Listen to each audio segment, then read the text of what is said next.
So Dick Ebersol being the longtime NBC Sports chief, you had plenty of leeway under him, but I do know that there were occasions that he tried to, shut you down a decent amount, and it caused you frustration in the 90s. What was that dynamic like? If Dick Ebersol called me tomorrow and needed anything, I would be there in 2 seconds. I didn't always, in any given moment, like Dick Ebersol, because he's a strong-willed person, and I have some thoughts of my own, and I'm not a cookie-cutter broadcaster. But there was never a time that I didn't admire, respect, and in some sense, love him. He had a tremendous impact on my career. He saw in me something I didn't really see in myself, at least I didn't fully realize it. He's also opinionated and strong-willed, and sometimes gets tunnel vision, like we all do. And I guess I was one of the few people who would challenge him. Dick Ebersol didn't want him talking about steroids when he was hosting or calling play-by-play for Major League Baseball. He didn't want him talking about the underpinnings of issues that were swirling around the Olympic Games. These were the kinds of issues that rights holders wanted to shy away from and HBO wanted to attack. So we recognized that bond that we had, and I knew he would be a wonderful fit for a program on HBO, and he knew he needed to let go and really have a forum and an outlet to speak his mind on a variety of issues.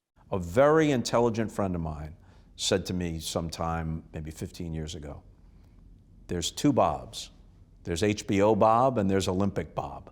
On HBO, I pretty much was in control of what I said. On NBC, I had to insert a lot of it parenthetically, or you pick your spots. I mean, there were decades of me wanting to work with him and him wanting to work with me, because I think he recognized what we were doing at HBO Sports was going after journalistic issues, was going after really compelling historical stories that really show an inner fabric of sports.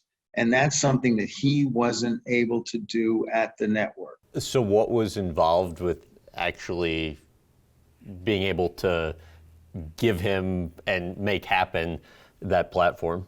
A very long negotiation with Dick Ebersol over many years.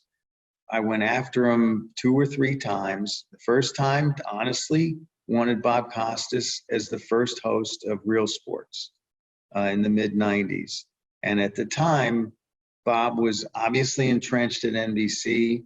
Dick was really at a point where he was unwilling to share Bob with another cable network. So that wasn't to be.